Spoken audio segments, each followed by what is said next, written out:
Yo, coming live from the Handzup Network, man. This is your host, Cee-Rock the Fury, and I'm doing a Skype audio interview, man, with my boy, man, the legendary TC Izlam, son of African Bambaataa of the legendary Zulu Nation. He's out there in Brazil holding it down, man. Yo, what's going on, player? What it do, see? Man, yo, just hanging out, man. Lovely, man. Lovely day. Not as lovely as it is in Brazil, but, you know, we're doing it good. It's overcast down here, man, but, you just no hotel, just holding fort, enjoying the culture, enjoying the vibe, man. Brazil is a very beautiful place, man. Matter of fact, I heard all black people, in the United States, man, to really look into doing business and coming down to Brazil, man. There's more black people down here than there are in the United States. I didn't go to Brazil because of the name, man, because, the bronze is ill over there. That's what it is. The broads are beautiful, all over, especially the beautiful black women down here. You know what I mean? It's beautiful. They come in all shapes, sizes, and colors. And if some of them were to keep their mouths wasn't to speak, you really would look at them and go, yo, she like this chick from like me and Baby Bear was talking about that. We walking down the street and we look at black people down here. We're like, yo, they look like such and such back home. But so resemble somebody, you know what I mean? So the food, the culture, hip hop is alive and really, really alive here in Brazil. And they got their own style, their own Brazilian style of hip hop, and it's funky, you know what I mean? As they say, everywhere in the world, man, there's at least one twin. I think there's a TC Izlam twin somewhere, man. You never know. I was talking about that the other day too, man. It's crazy. I'm like, yo, man. I've been running to my twin, man. He'd be in the club, man, like a tight pink t-shirt. Oh, man, shucks. Parallel universe. To the bang. Oh, no. Nah, son. But, I don't know, man. I think I saw Cee-Rock the Fury twin the other night. Oh, shucks. Was he the good guy or the bad guy, man? He was this really cool black dude at the bar, man. Had about 6-7 chicks with him, you know what I'm saying? Oh, I'm probably me, man. I was you. I took one of them teleport beams over there, man. For the future. Let me find out, man. You came down here, man, and holler at your boy, man. Oh, nah, man. That ain't gonna never happen. But we gotta do a collab down the line, man. Once all the madness is out and once you get everything situated, man, we gotta sit back in the lab.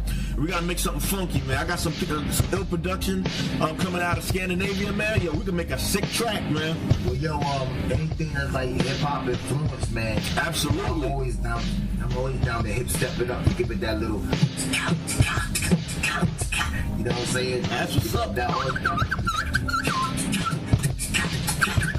Take it really to Africa, man. Take it really to the jungle, you know what I mean? To the jungle and back. I'm striving to be home in New York, man, for the week of the hip hop anniversary. Nice. Maybe a couple weeks after that, man. So always link up there, man. Cause like I said, man, before the interview, I'm looking to get some work, to get a lot of work in and done at one home. Yeah, man. I was actually looking for you one time, man. But I didn't know you was overseas at the minute. I went back to the spot, over there at the lounge. Over there, the Karma Lounge, with Lotto, Mikey D, and Dinko B. Yeah, man, that's family, man. Mikey D and Dinko, yo. Yes, sir. That's my man. Yep. I was talking with Easy Mo B the other day, man. That's my dog, man. That's them too. Shout out to Easy Mo B, man. Yo, one of the illest producers on this planet. You better recognize. Guys are sleeping on him, man. I know, man. Easy Mo. How can you sleep? Can't sleep on the Mo, man. Can't sleep on the Mo. He's not even a producer. He's a creation. He's a pioneer. He's a inventor of everything. Everything hot. He's the conception.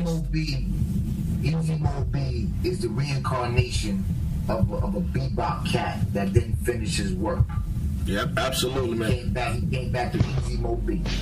But that thing he did for Miles Davis, man, was a milestone. Easy Mo B, man, he did the last record from Miles Davis recording.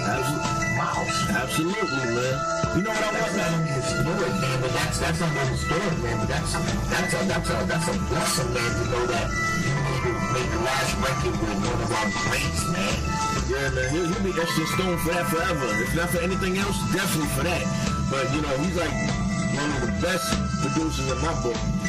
So I'm hoping to do a track with him. We actually spoke on that, so you might hear a collabo with, with me, E will be. man, down the line, man. I'm actually want to do a lot of stuff with the legends, man. That's why, you know, I got to talk to you. You being a pioneer and legend, majority of my stuff I do is with the legends, man. Because I have a high regard and high respect for the legends in the game. You know, ain't nothing wrong with the new cats, man, but ain't nothing like the veterans. Nothing like the veterans, you know? Thank you. Ain't nothing like us, bro. Absolutely, man. We're going to come around once in a lifetime, man, and I'm going to make the best of that and utilize them resources, you know? I mean, we gonna fuck with thinking that sell Chef Boyardee or Chef Boyardee.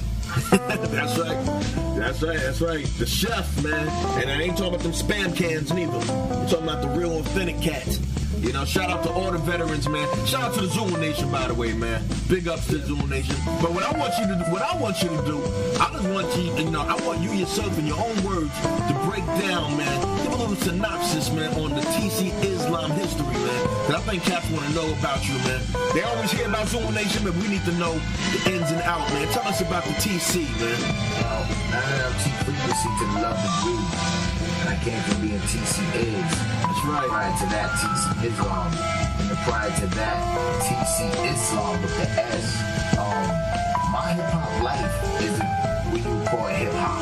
My hip-hop life growing up is that of any young kid in the tri-state area growing up in the 70s and 80s as a kid and trying to escape the images that was already out there that I had to step into and didn't understand these images and made a cat a very angry cat. I was a very quiet dude, you know what I mean, when I was younger. It only spoke when I had like a microphone in my face because that was the only way that people could hear me, you know what I mean? Right. And you know, I was like, you know, I always looked at the hood like there's something bigger out there, you know what I mean? And I was always attracted to like the elders, you know what I mean? You know, it's like getting with them, you know what I mean? And they, you know, they get my mind open with knowledge of self and all that. And I was a die-hard 5% back in the early 80s. You know, I was born in New Haven, Connecticut. And my family is all throughout the tri-state, from like Massachusetts on down to like North and South Carolina, New York, Long Island, Brooklyn, the Bronx. You know what I mean? So I'm a Jersey, I'm a born tri-state kid. You know what I mean? That's what's up. And around like my junior year in high school, because I was already like, you know, start carrying records for crews and all that. I was already like, you know, known as like, you know, a young MC with like, you know, these other two cats, which I really don't want to say their names because, you know, if it wasn't for them, pushing on me back in the early 80s and shit, you know what I mean? I wouldn't be where I'm at today. So I'll really mention the two cats, but I come from a very, a crew that was called the RS3 in the early 80s. And now for like, you know, cats are like really one of like really the forefathers then of setting the styles and like Kumo D, you know, all the originals, man, you know what I mean? For me, I was always an electronic type of cat, man, so I was always like, you know, always intrigued by the works of DST, you know what I mean, and like Grandmaster Flash and like the Soul Sonic Force. And then that I was a Zulu baby, but I really never like really represented the Zulu like that except in hip hop, you know what I mean? Right. But street-wise, knowledge-wise, I was 5%, you know what I mean? Right. Then like when the war went down between the 5% Nation and the Zulu Nation, that caused a split. So I saw like, you know, I saw a hip hop culture and I saw rap and the elements of it as means of me really like balancing myself between the two. You know what I mean? Right. You know, in high school, I was approached by this cat named Tony Pearson. He had a label called Tri-State Records, and he had basically put out like some years prior to that, like Pookie Blow from Paul Willie Records, Gangsta Jones beat that cat on Pookie Blow, and then I was like, yo, I don't even think about making a record. I was like, I don't make a record on this name, but then like these cats called the Skinny Boys. They had got a contract with Giant Records. Oh yeah, the Skinny Boys, I remember them. That was with that beatbox too, right? The Him and Jock Box, right? Yeah. the knock box, you know, they shocking shorter. Well, like we used to all get together way before we was making records, like in the mid 80s and shit, like early 80s. We all used to get together when they was like Superior Crush and White Flash and shit, you know what I mean? Right. And they from Bridgeport, Connecticut. So when I got signed, I released a record called Can You Play It? And the label did another flip side called Funky Fresh and Ending.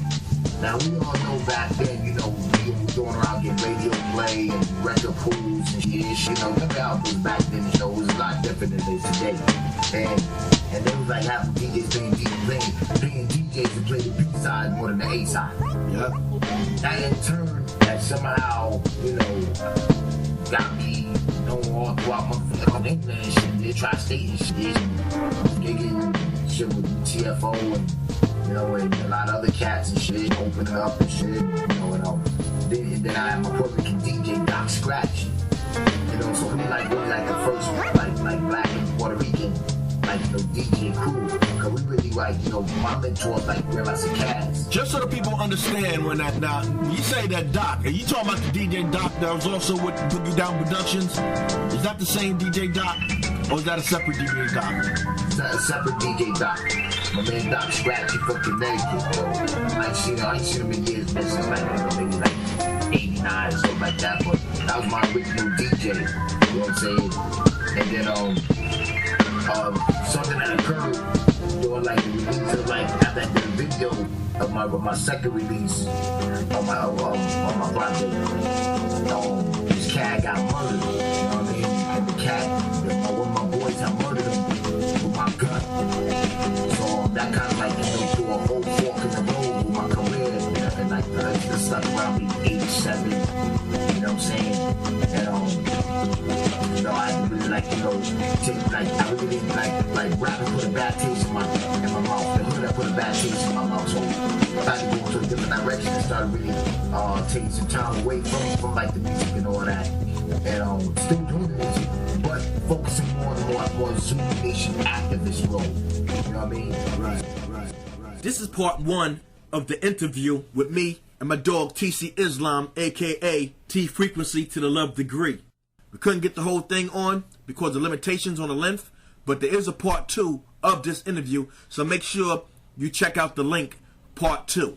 Alright? You shouldn't find it too far from this one. Shouldn't be too hard to find. Make sure you peep part 2, post your comments, and show your love. This is Cee-Rock the Fury, the Handzup Network. Whoa!